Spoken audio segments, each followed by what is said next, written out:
Welcome to daily current affairs. Date है आज की 17 नवंबर। देखते हैं कौन कौन सी न्यूज़ इंपॉर्टेंट है। तो पहली न्यूज़ है कि जो करतारपुर कॉरिडोर था, तो जो कोविड-19 की वजह से बंद हो गया था, तो वो फिर से रीओपन किया जा रहा है। तो देखेंगे तो जो करतारपुर साहिब गुरुद्वारा है वो पाकिस्तान में है, और जो डेरा बाबा नानक गुरुद्वारा है वो इंडिया में है। और ये बीच में रावी नदी आपको देखने को मिलेगी, मैप में देख सकते हैं। तो यहाँ पे ये रावी नदी है। और करतारपुर से अगर देखेंगे डेरा बाबा नानक गुरुद्वारे की जो दूरी है वो करीब करीब 6 किलोमीटर के आसपास है। यहाँ पे दर्शन स्थल है बीच में, दर्शन स्थल जहाँ पे बाइनोकुलर्स वगैरह लगे हुए हैं। तो जो भारतीय लोग हैं वो यहाँ से आके करतारपुर का जो दर्शन है वो कर सकते हैं ईजिली। तो दर्शन स्थल से करतारपुर की जो दूरी है वो 4 किलोमीटर है, और डेरा बाबा नानक गुरुद्वारे से दर्शन स्थल की दूरी जो है वो 2 किलोमीटर है। तो टोटल जो डिस्टेंस है वो 6 किलोमीटर के आसपास है। तो कोविड-19 की वजह से देखिए इसको बंद कर दिया गया था, उसको दोबारा जो है ओपन किया जा रहा है। और 19 नवंबर को जब गुरु नानक जी का जब जन्मदिन पड़ेगा 19 नवंबर को, तो उसको प्रकाश पर्व के रूप में मनाते हैं। तो उसी दिन जो है ये खोला जा रहा है, उसी दिन ये रीओपन किया जा रहा है। बात करते हैं करतारपुर कॉरिडोर एग्रीमेंट के बारे में। तो ये देखिए एग्रीमेंट अलाउ करता है कि जो भी पिलग्रिम्स हैं, जो भी वहाँ जाना चाहते हैं लोग दर्शन करने के लिए, तो बिना वीज़ा के भी वो वहाँ पे कॉरिडोर में वो कॉरिडोर के थ्रू जाकर दर्शन कर सकते हैं। Indian pilgrims of all faith person of Indian origin can use the corridor. तो जो भी लोग वहाँ जाना चाहते हैं जो इंडियन ओरिजिन के हैं, वो कॉरिडोर के से होते हुए वहाँ जाकर दर्शन कर सकते हैं। और केवल इसके लिए एक वैलिड पासपोर्ट की ज़रूरत होती है, वीज़ा की कोई ज़रूरत नहीं है। और जो देखिए जो ओसीआई सिटीजन्स हैं, तो उनको ज़रूरी नहीं है कोई ओसीआई कार्ड वगैरह कैरी करना, सिर्फ वो पासपोर्ट ले करके जा सकते हैं और दर्शन कर सकते हैं। और ये जो है सुबह की पहली किरण से लेके सूरज डूबने तक खुला रहता है। और बस ये चीज़ का ध्यान इसमें रखना है कि जो भी ट्रैवल कर रहा है, अगर वो सुबह में जा रहे हैं तो शाम तक जो है उसी दिन उनको वापस आ जाना है। अब देखिए इस कॉरिडोर को कहा जाता है रोड टू पीस।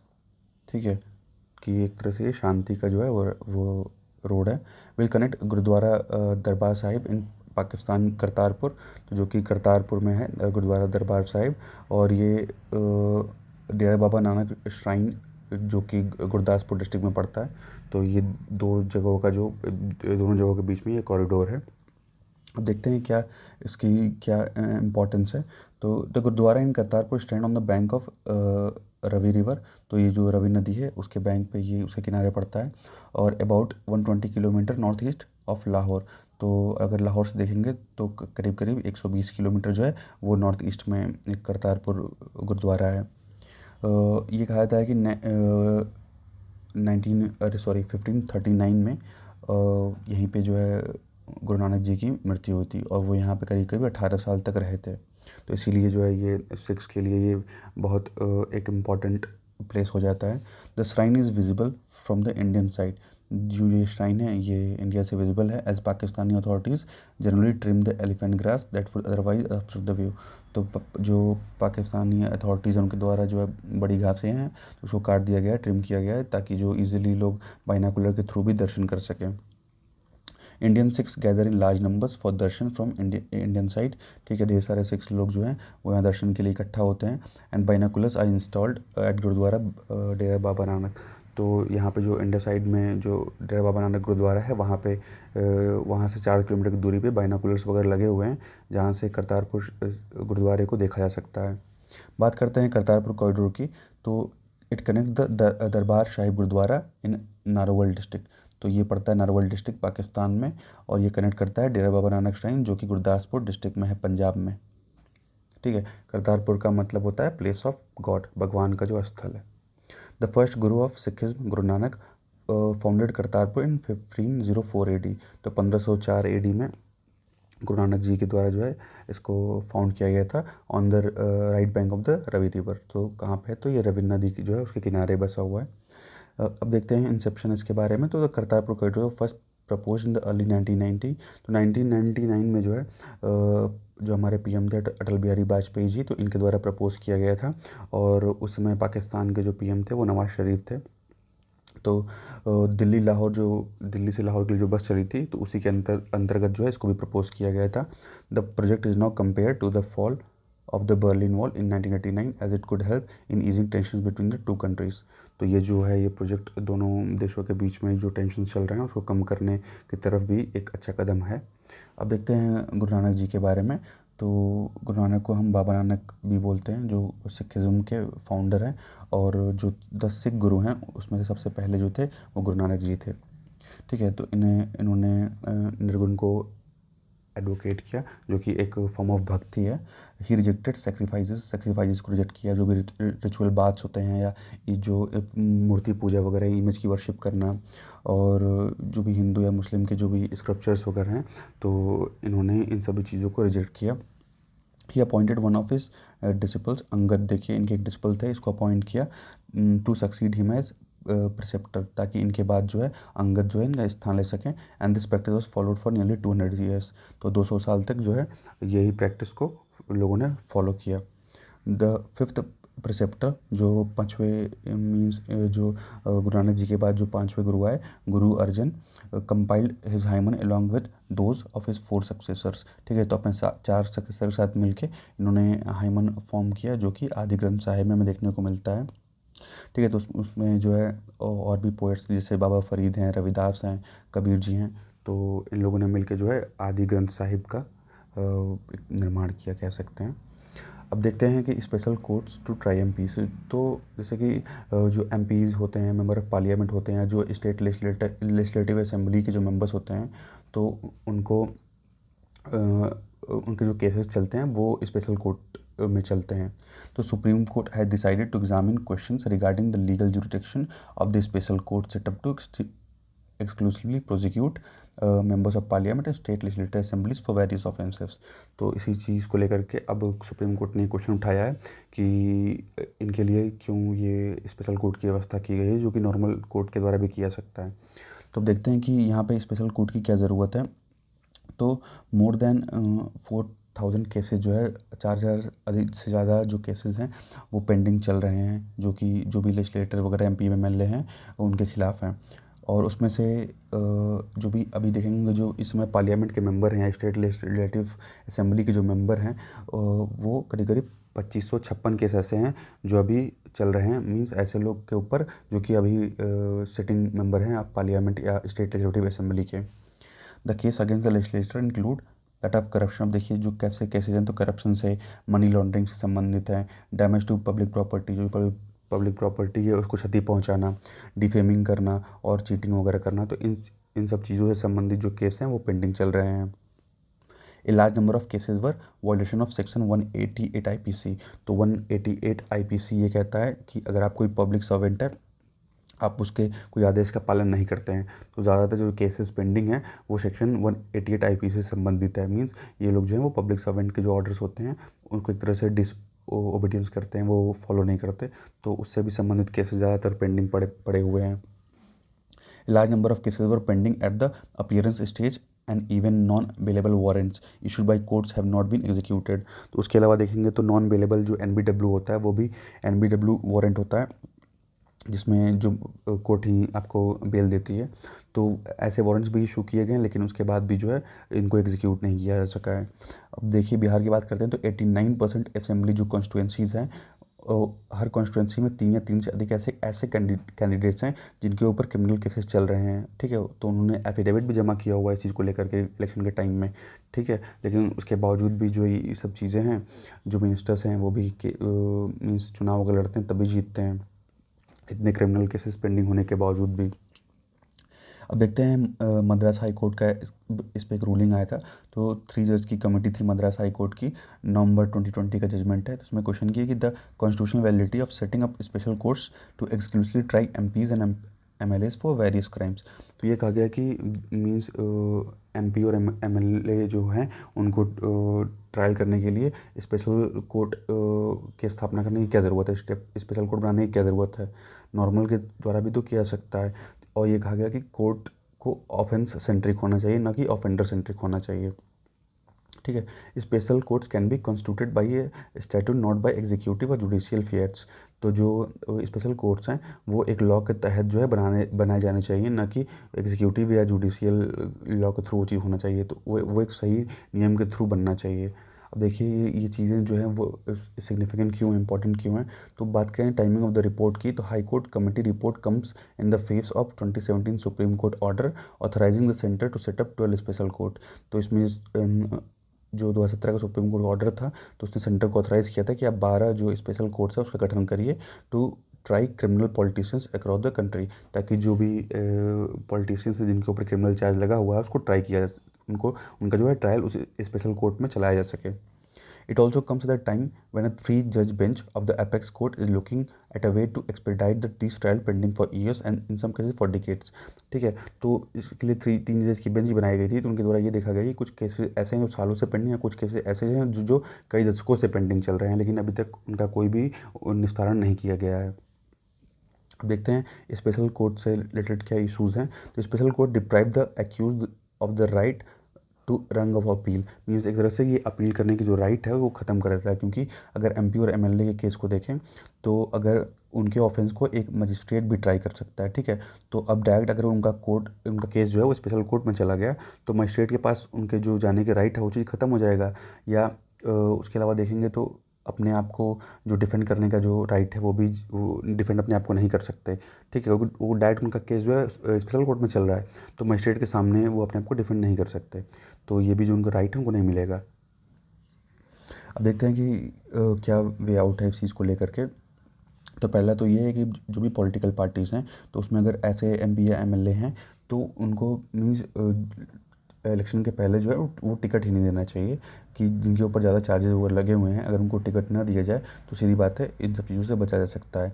उसके अलावा जो रिप्रेजेंटेशन ऑफ पीपल एक्ट है 1955 का, तो उसको अमेंड किया जाना चाहिए ताकि वो ऐसे लोगों को मीन्स चुनाव न लड़ने दिया जाए जिनके ऊपर ज़्यादा केसेस जो है हीनियस जो केसेस हैं, ज़्यादा गंभीर अपराध की श्रेणी में जो केसेस आते हैं, तो अगर वैसे केस उस एमपी एमएलए पे चल रहे हैं तो वो चीज़ मीन्स वो इलेक्शन उनको ना लड़ने दिया जाए।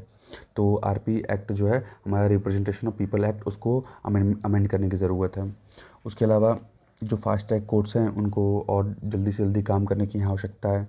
और मीन्स देखिए कैंपेन फाइनेंसिंग करके एक ट्रांसपेरेंसी को और लाभ बढ़ाया जा सकता है। उसके अलावा इलेक्शन कमीशन जो ऑफ इंडिया जो है उसको पावर दिया जाना चाहिए कि वो ऑडिट कर सके, जो भी पॉलिटिकल पार्टीज़ के जो फाइनेंशियल अकाउंट्स वगैरह होते हैं उनकी ऑडिटिंग कर सके। तो ये सब चीज़ें किया जा सकता है इसमें सुधार लाने के लिए। अब बात करते हैं राष्ट्रीय गोकुल मिशन की। तो एक रिव्यू मीटिंग हुआ राष्ट्रीय गोकुल मिशन को लेकर के। तो राष्ट्रीय गोकुल मिशन को देखिए लॉन्च किया गया था 2014 में। जो भी इंडिजीनियस बोवाइन ब्रीड्स हैं उनको कंजर्व करने के लिए और उनको डेवलप करने के लिए ये आता है national programme for bovine breeding and dairy development के अंडर आता है राष्ट्रीय गोकुल मिशन। बात करते हैं इनके ऑब्जेक्टिव्स की, तो development and conservation of indigenous breeds. तो इसका जो ऑब्जेक्टिव है वो ये है कि जो भी इंडिजीनियस ब्रीड्स हैं तो ऐसे ब्रीड्स का डेवलपमेंट करना और उनको कंजर्व करना। Undertake breed improvement programme for indigenous cattle breeds so as to improve the genetic makeup and increase the stock. तो उनके एक तरह से जो जेनेटिक मेकअप है उनको उसको इम्प्रूव करना और जो भी स्टॉक वगैरह है उसके हेल्प से उसको इंक्रीज़ किया सकता है। तो जो भी जैसे कि जो भी काऊ वगैरह हैं उनकी वैरायटी को और हम इम्प्रूव कर सकते हैं, हाई ब्रीड ऑफ कैटल्स जो है उससे प्रोड्यूस कर सकते हैं। और उसके अलावा जो मिल्क प्रोडक्शन वगैरह है उसको इन्हांस कर सकते हैं, प्रोडक्टिविटी को और बढ़ा सकते हैं। Upgrade nondescript cattle using elite indigenous breed like Gir, Sahiwal, Rathi, देवनी, थरापक्कर और लाल सिंधी। तो ऐसे मीन्स इन सब चीज़ों का जो यूज़ करके जो है हम अच्छी से अच्छी इंडिजीनियस जो ब्रीड है वो हम जनरेट कर सकते हैं। उसके अलावा distribute disease free high genetic merit bulls for natural service. तो उसके अलावा जो है हाई जेनेटिक मेरिट बुल्स जो कि डिजीज़ फ्री होंगे उनको भी डिस्ट्रीब्यूट कर सकते हैं ताकि वो जो नेचुरल सर्विस है उस चीज़ को कर सकें। अब इसके इम्प्लीमेंटेशन की बात करते हैं तो कैसे ये इम्प्लीमेंट किया जाता है। तो ये इम्प्लीमेंट किया जाता है state implementing agency live stock development board के द्वारा। ठीक है, तो स्टेट इम्प्लीमेंटिंग एजेंसी जो है लाइव स्टॉक डेवलपमेंट बोर्ड, ये इसको राष्ट्रीय गोकुल मिशन को इम्प्लीमेंट करने का काम करती है। स्टेट गौ सेवा आयोग, देखिए state Gau Seva Aayog are to sponsor proposal of the SIA and to monitor implementation of the sponsored proposal. तो ये इसको जो है स्टेट गौ सेवा जो आयोग होंगे वो इन सब चीज़ों को मॉनिटर करेंगे, कितना डेवलपमेंट हो रहा है, किस चीज़ में कहाँ पे कितना काम हो रहा है इस चीज़ को लेकर के। तो इस चीज़ को मॉनिटर करने के लिए स्टेट गौ सेवा आयोग जो है उसका गठन किया गया है। And participating agency like CFS, PTI, ICAR, universities, colleges, जो भी NGO अगर कोऑपरेटिव सोसाइटीज़ और गौशाला हैं तो वो सब जो है वो बेस्ट जर्म प्लाज्म के लिए इसमें कोऑपरेट करेंगे। अब बात करते हैं कि गोकुल ग्राम क्या होते हैं। तो Rashtriya Gokul mission envisages the establishment of integrated cattle development centres, Gokul Grams को बोलते हैं। तो राष्ट्रीय गोकुल मिशन के अंदर ही जो है गोकुल ग्राम्स का एक इस्टेब्लिशमेंट किया जा रहा है, जिसमें हम अच्छी से अच्छी ब्रीड को हम बढ़ा सकते हैं। ठीक है, तो इसमें जो है ज़्यादा देखिए 60:40 का रेशियो है यहाँ पे। मीन्स 60% यहाँ ऐसी गाय रखी जाएंगी जो मीन्स दूध देती हैं और 40% ऐसी गाय होंगी जो दूध नहीं दे रही हैं। ठीक है, तो 60:40 का यहाँ पे रेशियो देखने को मिलेगा।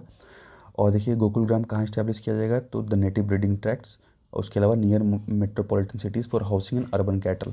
अब ऑब्जेक्टिव्स की बात करें तो इंडिजीनियस जो कैटल रेयरिंग होता है उसको प्रमोट करना, और एक तरह से साइंटिफिक मैनर का यूज़ करके उनको कंजर्व करना, और हाई जेनेटिक मेरिट बुल्स को प्रोपोगेट करना ताकि वो ब्रीडिंग कर सकें।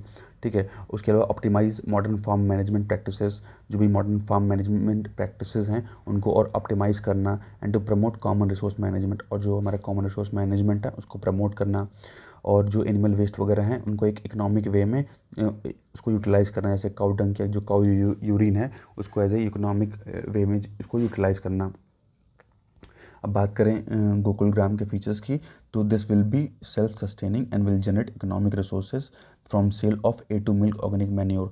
जो भी मैन्योर वगैरह है उसकी वजह से भी जो इसमें सेल को बढ़ाया जा सकता है, वर्मी कंपोस्टिंग को और इंक्रीज़ किया सकता है, urine distillates and production of electricity from biogas, और यहाँ पे जो काउ डंग वगैरह है उसकी हेल्प से बायोगैस बना के इलेक्ट्रिसिटी को भी हम प्रोड्यूस कर सकते हैं। ठीक है, जो कि हाउस होल्ड कंजप्शन में यूज़ किया सकता है, और जो भी एनिमल प्रोडक्ट्स होंगे उनको सेल करके उनको बेच कर भी जो है वो प्रॉफिट अर्न किया सकता है। They will also function as state of the art in situ training centre for farmers, breeders and Maitri. तो जो भी इससे संबंधित लोग हैं, चाहे फार्मर्स हो गए, ब्रीडर्स हो गए, तो उनके लिए जो ये एक तरह से यहाँ पे इन सिटू ट्रेनिंग सेंटर भी खोला गया है। ठीक है, जहाँ पे इनको ब्रीडिंग के बारे में और जानकारी दी सकती है, कैसे हम अच्छी से अच्छी ब्रीड जनरेट कर सकते हैं, उसके अलावा कैसे हम हाई जो मिल्क की जो मीन्स जो मिल्क की जनरेशन को और कैसे बढ़ा सकते हैं। Gokul Gram act as centres for development of indigenous breeds. जो गोकुल ग्राम्स हैं वो एक तरह से केंद्र हैं, ठीक है, डेवलपमेंट का वो केंद्र है फॉर जो भी इंडिजीनियस ब्रीड्स होंगी उनके लिए, and A dependable source of supply of high genetic breed.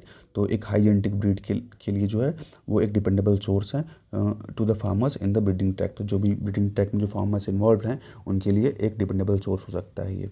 Gokul Gram will maintain milch and unproductive animals in the ratio of 60:40। तो देखिए यहाँ पे करीब करीब 1000 एनिमल्स को रखने की जगह है, और मीन्स 60% ऐसे एनिमल्स रखे जाएंगे कि अगर 100 एनिमल्स है तो उसमें 60 एनिमल्स ऐसे होंगे जो दूध देने वाले हैं, और जो 40% होंगे वो ऐसे होंगे जो दूध नहीं देने वाले हैं। तो ये रेशियो जो है वो रखा गया है। Nutritional requirement of the animal will be provided in the Gokul gram through in house food production. उसके अलावा जो है मीन्स न्यूट्रिशन की जो रिक्वायरमेंट, किस एनिमल को कितने न्यूट्रिशन की ज़रूरत है, इसका रिक्वायरमेंट भी जो है गोकुल ग्राम में दिया जाएगा। जो भी फार्मर्स वगैरह आएंगे तो उनको इस बारे में जानकारी दी जाएगी कि आप ये चीज़ खिलाएंगे तो आप जो मीन्स आपकी गाय है वो ज़्यादा दूध देगी, तो क्या चीज़ न्यूट्रिशियस है क्या नहीं है, तो जो भी न्यूट्रिशनल के रिक्वायरमेंट है वो यहाँ पे बताए जाएंगे गोकुल ग्राम में। बात करते हैं बिरसा मुंडा म्यूज़ियम की। तो देखिए इसको इनाग्रेट किया गया है पीएम मोदी के द्वारा रांची में। ठीक है, तो ये जो जनजातीय गौरव दिवस था उसके अवसर पे इनाग्रेट किया गया इसको मोदी जी के द्वारा। और ये म्यूज़ियम देखिए खोला गया है जो रांची की जेल है, रांची जेल में।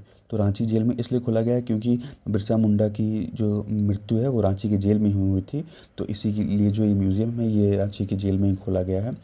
और इसके अलावा देखेंगे तो जो 9 अदर ट्राइबल म्यूज़ियम्स हैं हम वो हमें गुजरात में, आंध्र प्रदेश में, छत्तीसगढ़, केरला, मध्य प्रदेश, तेलंगाना, मणिपुर, मिज़ोरम और गोवा, तो इन जगहों पर जो है जल्दी ही और ट्राइबल म्यूज़ियम्स खोले जाने की बात की जा रही है। बात करते हैं रानी कमलापति रेलवे स्टेशन की। तो जो हबीबगंज रेलवे स्टेशन था उसका नाम बदल दिया गया और रानी कमलापति के नाम पर रखा गया है, जो कि 18वीं शताब्दी की एक गोंड रानी थी। देखिए गोंड कम्युनिटी की बात करें तो ये लार्जेस्ट ट्राइबल ग्रुप है इंडिया में, जिसमें करीब करीब 1.2 करोड़ पॉपुलेशन है गोंड कम्युनिटी की।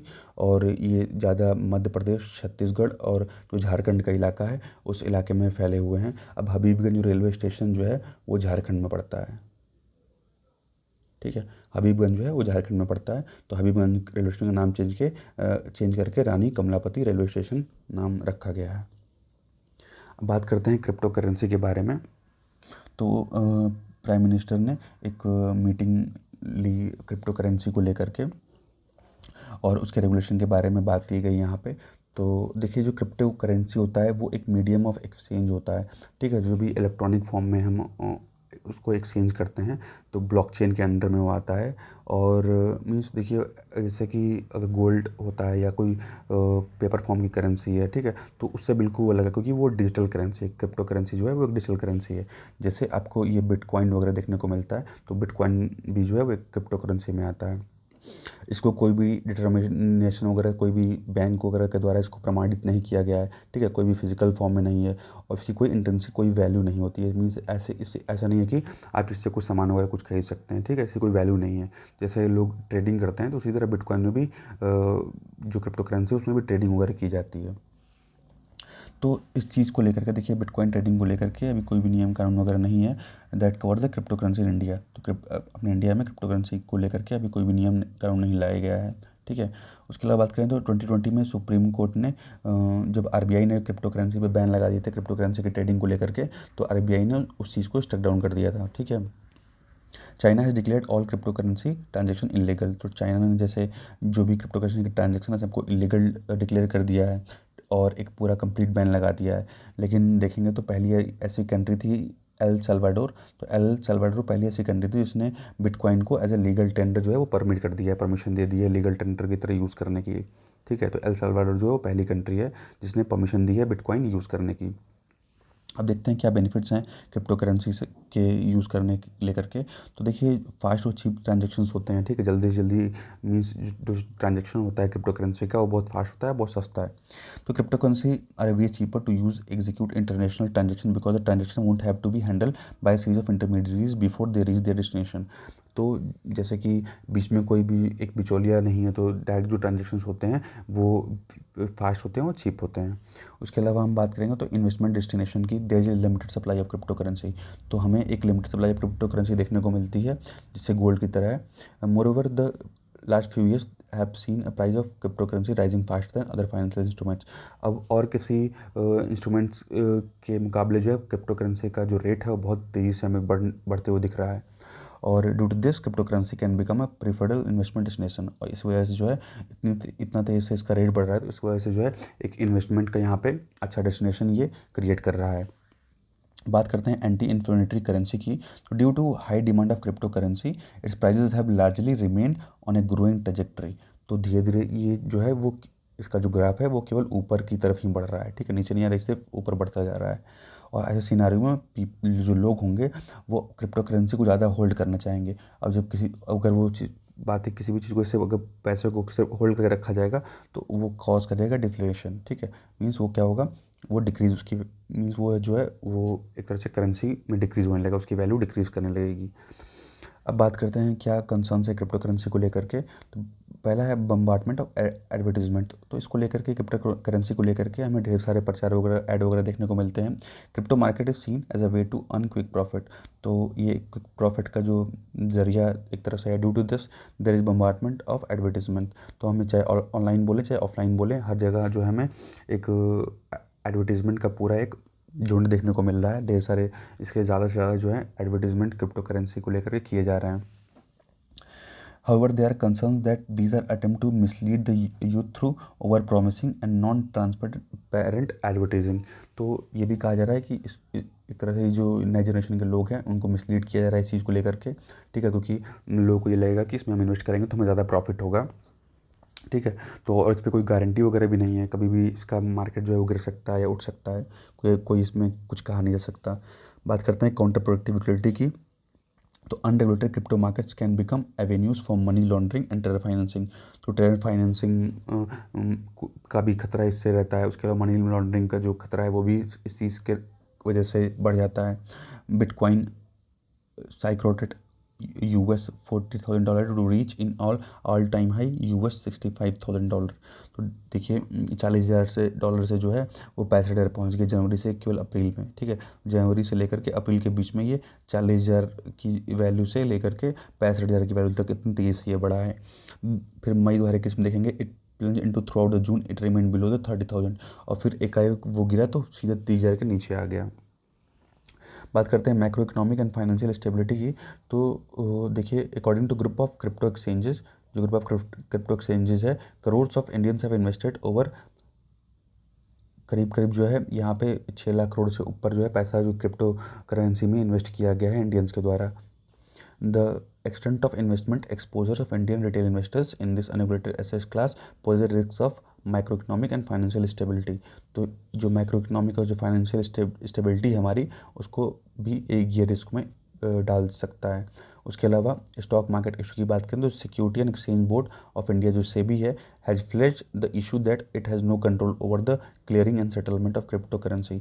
तो ये कहा है सेबी ने ये कहा है कि हमारा जो है कोई कंट्रोल नहीं है, जो भी क्रिप्टो करेंसी से जो भी सेटलमेंट वगैरह होते हैं उसके संबंध में हमारा जो है कोई भी कंट्रोल उस पर नहीं है। And it cannot offer counterparty guarantee as it being done for stocks. तो यहाँ पे आपको कोई भी गारंटी देखने को नहीं मिलेगी, कभी आपका पूरा पैसा जो है वो डूब सकता है। Mother cryptocurrency is a currency commodity और security has not been defined. अब देखिए क्रिप्टो करेंसी कोई करेंसी है, कोई कमोडिटी है, या कोई एक सिक्योरिटी है जैसे गवर्नमेंट सिक्योरिटीज़ वगैरह होती हैं, या कोई वस्तु है, तो ये भी चीज़ है वो डिफाइन नहीं किया गया है। बात करें लेजिस्लेटिव फ्रेमवर्क की तो India is at to be table the cryptocurrency and regulation of official digital currency bill 2021 वाला जो बिल है, ये cryptocurrency and regulation of official digital currency bill, ये अभी भी जो है ये भी पेंडिंग चल रहा है, which will let down the regulatory framework for the launch of an official digital currency. तो ये चीज़ जो है अभी भी पेंडिंग में चल रहा है, अब देखते हैं ये चीज़ कब सामने देखने को मिलता है। बात करते हैं सिटमैक्स की। तो सिटमैक्स जो है वो सिंगापुर, इंडिया और थाईलैंड के बीच में जो है मैरीटाइम एक्सरसाइज है।